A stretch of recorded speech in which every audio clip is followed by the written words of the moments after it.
Good morning and welcome to the Ask Elsa podcast. And I am Elsa Kepi and I'm coming to you from what today is sunny Nova Scotia in Canada. And we are talking today about power and how that affects our relationships. And, power is such a touchy topic or a big topic. I thought we could just have some fun kind of delving into some different thoughts around power and empowerment within our relationships today.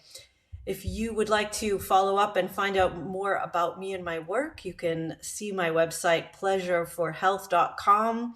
You can also look up ailsakepi.com and find out more about me there. I am an intimacy and relationship coach, and I specifically am fascinated by the dynamics within relationships. And so power is something that definitely comes up. And I think the first thing that I sort of think about when I imagine the word power is that it's something that one person has and one person doesn't have. Like in a relationship, one person has the power and the other person doesn't have the power. And ideally, perhaps we are, both empowered and we can both have like equal power. This is something, a lot of us kind of ideologically strive for, having, kind of, well, we're going to have equality. We're going to share the power in our relationship. And what does that actually look like?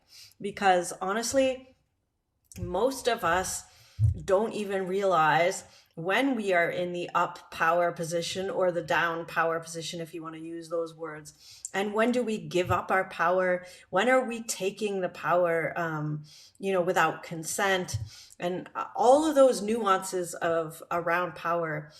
So some of the things we might want to think about is that historically we thought of power like this, like it was this sort of undeniable kind of thing that you had if you were perhaps a male, in a male female relationship. Maybe if you were a man, you had the power. If a woman, you didn't. If you were a practitioner, a doctor, a therapist, you had the power and the client didn't. And so this is, kind of saying, oh, you have the power because of who you are in the world. And that just gives you undeniable power. But I would say that, if you are a man or if you're a therapist, absolutely from your own experience that this isn't always true. And also vice versa. If you are a client, you might, or a woman, you might say, well, no, I sometimes do feel powerful, or I feel powerful all the time, or I have power. So, how does that work? And why do we still hang on to these kind of antiquated ideas of power, that somebody has it and somebody doesn't? And I think this comes up for me a lot when we talk about, government power. It's like, oh, well, the government has power and I don't have any power. And I think some of what's coming up right now in the world is, well, what is our power as the people? What is the power of the people compared to the government? What is my power in a relationship? And how can I step up to that? So power, if we want to give it a definition, and this is paraphrasing some of Cedar Barstow's work, who talks about power a lot, but is the ability to exert influence or control in a situation. So the ability to exert influence or control in a situation, could be a personal thing. We could say, hey, I have control over whether I stay present in this relationship or in this interaction, or I walk away. I have control over how I respond in this situation. I can exert influence by, being emotional. Sometimes we as women, we have emotional ways of exerting influence in a relationship. I could stay very calm and have an influence. Somebody could have anger management issues and perhaps they throw a tantrum, and that exerts influence. Pretty much any way that we are responding or being in a relationship has some sort of influence, unless we're talking to kind of an automaton type of person, which I'm not sure there even is. And, this is how I work with abusive relationships a lot. And this is how a lot of times someone, ends up becoming abusive because they realize they see the influence they have, and they begin to, use that as a power play, if you will. So if they see that every time they raise their voice, you become more docile or you don't talk back because you're scared, then they know that raising their voice will have that particular influence. And if they want to railroad you into doing something, then they could do that. If they see that raising their voice means that they get, hit and punched in the face, then they may choose to do something different. So, we are all the time in our relationships noticing what what is our influence on the other person. And I think that we can't really help but notice that. And potentially, if we aren't being aware of that and really sticking to our values and our morality, we, and ethically, trying to, give the other person a voice, or to, stay in, what we might consider a kind place, we could end up abusing our power in that way. So part of what I notice as well is that when we end up looking at relationships, it's a lot of not acknowledging our power that leads to problems. So, if we're in a relationship and we say, I don't have any power in this relationship, oftentimes that isn't necessarily so. And so, finding out what is our position of power is the first step. And where do we not have power? And how could we change the power dynamics? And how can we take our own power? A lot of times power comes with responsibility. If we, here's a common example. If you're going on a date and it's like, the guy or the girl, whoever, one of the partners, or the queer partner decides, okay, I want you to choose which restaurant we're going to. And they choose a restaurant. They're taking that powerful position to say, yes, I'm choosing this, and I want you to, hopefully you will enjoy it too. But there's a responsibility there that you are choosing something that will be a good place for your date. Now, if you're one of those people that's, if your date says to you, hey, where would you like to go for dinner? And you're like, oh, whatever you want, I'll just go along with that. Then you're giving that power role of making a choice back to the other person. So it's like somebody offered you some power, some choice, and you gave it right back. So is that always a bad thing to do? Well, no, but you want to realize that you've done that. And so then if you give the power back to the other person and they take you to a restaurant that you absolutely hate, and then you rag on them for the rest of the night because you said, how could you take me to a Chinese restaurant? I hate Chinese food, da da da da da. Do you really have the right to do that? Because you gave the power back to them to make a choice. And, when we make a choice, so if it, on the other hand, your partner said, hey, where would you like to go for dinner? And you said, well, I'd love to go anywhere except for Chinese, at least that would be giving them something to work with. Or you said, hey, I'd love to go to this new Italian place. How do you feel about that? You could have a discussion that then you are taking some of the responsibility instead of not taking responsibility and then being angry or frustrated afterwards that it didn't work out the way you wanted. So a lot of us especially have learned that, it's polite not to say what we want. This is actually, maybe the topic for a whole nother discussion, but, if we aren't willing to step up and take some of the power and make a choice and take the responsibility for that choice, then, we actually are leading into kind of this, what can be a manipulative or abusive, or at least not very fun relationship, because one person's trying to choose something for the other person and they don't feel that they can, and so you get into all these issues. So there's this dynamic interaction of power that we have to start working with. And the power is not really bad. And I think this is what a lot of us have to actually come to terms with, is that it's not bad to take the power. Like if someone asks you, where do you want to go for dinner? And you say, I'd love to try the little place down the street. That's not a bad thing to take the power and say, this is what I'd like.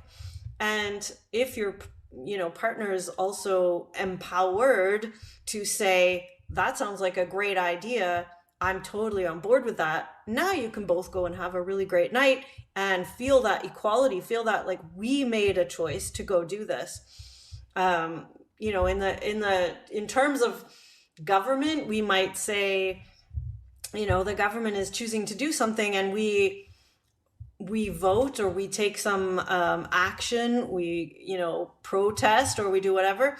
And if we are doing something, or we step up to even work in government, or perhaps we start something that brings some other way of looking at things to light, if we don't agree, we actually have some ways of talking about that, hopefully, then we can have some power in that of choice. I mean, I guess the inevitable choice at the end is to say, what do we do when we don't agree with someone and we don't feel that we have an empowered choice to make? We feel that we're being pressured or coerced into something, and if it's a relationship, I would say, well, you need to really consider if you're going to stay in that relationship. If it's in a country or a government or something where you're looking at that, do you have a choice, and how can you work within that? That's a whole another topic, probably on maybe beyond the scope of my podcast and beyond the scope of what we can talk about here. But there are what I have felt is that as I become more versed in power dynamics and claiming my power and knowing that I have a choice, I am making a choice. I'm making a choice to live in this country. I'm making a choice to be in this relationship, to still, I'm making a choice to get my media from certain places. I'm making choices all the time, and I need to take responsibility for the consequences of those choices. And if I want to have a different outcome, maybe I need to make a different choice. At some rate, we have choice. And people might, people often do come and say, hey, I don't have a choice in this matter. What about, I don't know, if you were in a concentration camp, you don't have any choice. Well, on some level, I think we have a choice within our own selves, whether we stay present or we, take our mind off somewhere else. I mean, on some level, there's a choice there. Do you have a choice to change your circumstances outwardly? Not always. Do you have a choice to change your inner landscape within your own psyche? I think yes. I think we do have a choice on how we face adversity, on how we show up. So I think we have a choice about that. Can we always influence the outer world to be what we want? Well, no, because there's a lot of things going on in the outer world. But we do have a choice about how we respond to that, how we look inward and really call up our own higher self, our own kind of inner morality to decide, hey, what do I really want to choose here? And what's going to be the best for me and for my family and for people that I care about and for the earth? And, if I am going to make this choice, am I going to be okay with the consequences? So, there's something about really looking inward with these choices and not just looking out and blaming other people or blaming the government or blaming the world or blaming the weather or blaming whatever for what's going on out there. We do have choice within ourselves. And, some of the people that I've found very admirable or, have been through horrific situations and made choices to remain constant to their inner ethical standpoints, their inner values, and they're amazing people. And did they end up having beautiful lives with doing everything they wanted? Well, probably not. But, they became voices for what it is to be human. So, that's an interesting thing. So, we're kind of talking all around power and different kinds of power. And I think that it's just one of those topics where we tend to go, oh, power, and we just kind of shy away from it. And I would like to at least offer you, if you're listening, the opportunity to dive into power. Like, how can we take on some power and feel empowered? And, from that place of deciding that we are going to feel powerful within our own selves, how does that change our outward actions and our outward expression of who we are? Because I believe it does. So, perhaps there's something small by just, looking outside. Let's take something kind of fairly, I wouldn't say simple, but it's hard to blame. Let's take the weather. So you look outside in the morning and you see that it's sunny, or you see that it's gray and cloudy. You have the power to decide whether you're going to, face that with excitement and curiosity and creativity and, face the world with a smile, or you're going to be pissed off that it's snowing again in April or whatever it is. And so, we have the power to decide how we're going to respond to the weather. And within that, I would just challenge you to try it, because if you wake up and you say, like, as I did, I have to admit, yesterday when we had snow, I was like, snow in April just is not okay. And I felt a bit like a victim with like, we're back in winter. I found it difficult to actually, get excited about my day, to take an empowered choice about anything else yesterday, because, it was just like, well, it's snowing, so therefore everything is not the way it should be. Whereas if I face the day with a smile and say, wow, everything's white, isn't that beautiful? What can I do with that today? Maybe it's like put on a fire, get cozy, and do some work in the living room kind of day. Aren't I lucky to be able to do that? So that would have given me a different day. And I can't say that I always make the choice that is most helpful to me. But that's what I would challenge you to do, is even just with something like the weather, when you wake up in the morning, how do you make that choice? How do you empower yourself to respond to something like the weather? And this is something that we can do as a practice that could be taken into our relationships. If somebody else is in a bad mood, if our partner wakes up on the wrong side of the bed, let's say, does this have to influence us in a certain way? Or do we have the power to choose to be in our, in a mood that we choose to be in? And this can actually change so much in our relationships, just owning that we have this power. So it's not like, oh, you've made me depressed because you've woken up in a bad mood.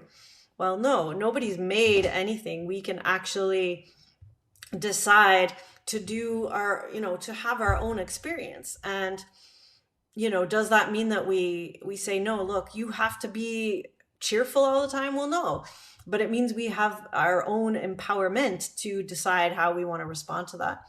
So I think I'm going to kind of wrap it up with that today, but give you that exercise. And I would love to hear how that goes for you. Feel free to comment or share this podcast.